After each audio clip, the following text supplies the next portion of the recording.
Here we are, early part of November. We're about 10 months after the original groundbreaking. There's been a tremendous amount of work. The new Emergency Operations Center has gotten a lot of its interior work done. If you can tell from the downhill side, when we originally did the groundbreaking, we've now come down about 9 or 10 feet from where we were originally at. This helps give us some protection from fire. Fire hates to run downhill, and really what's happening is we are now protecting the building from that part of our threat.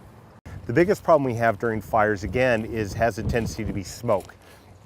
So we've dealt with that with developing a system that then, when we detect smoke or when the system detects smoke on the outside, it dampers down, it shuts down, and then it starts to filter the exterior air. We're in the back part of the building where the workhorse of the building is.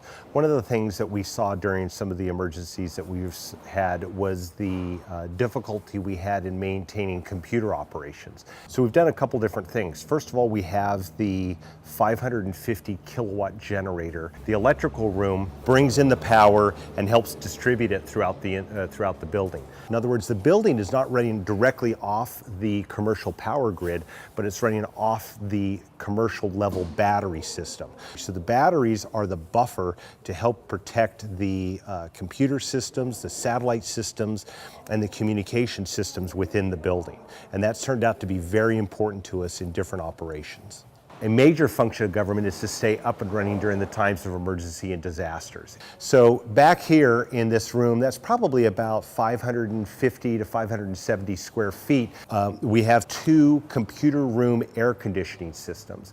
The computer room air conditioning systems are redundant systems that are running both at the same time, that are meant to make sure that this room, as any computer room has to, stays cool and able to function all the time. When we have all of our homes, they're traditionally just bolted onto the foundation. What we have here are the steel plates that we remember that were poured in, or the cement was poured around them. They are actually embeds inside the foundation.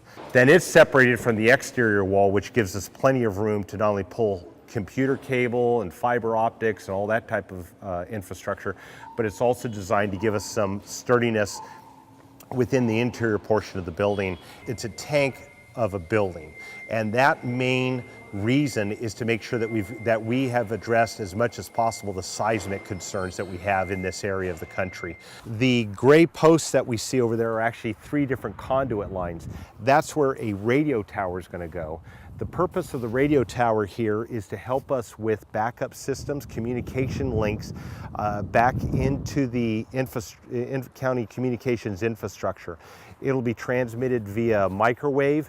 We'll also have satellite systems up there and running. So that's an important part of maintaining contact. What we see in the parking lot is some gravel and some granite that's been broken up. This material is being laid down as a base for what will become pervious concrete. What happens with the pervious concrete is it's made so water actually goes through it.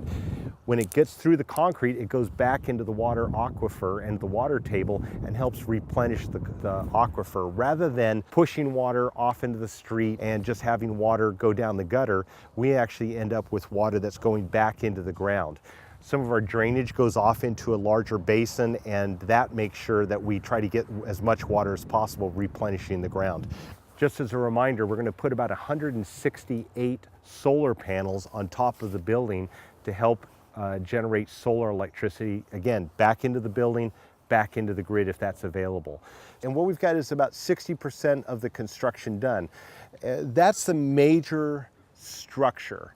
The foundation, which again is what they call a mat foundation, the steel plates, which are embeds, which go in to help support the building, and the parking area.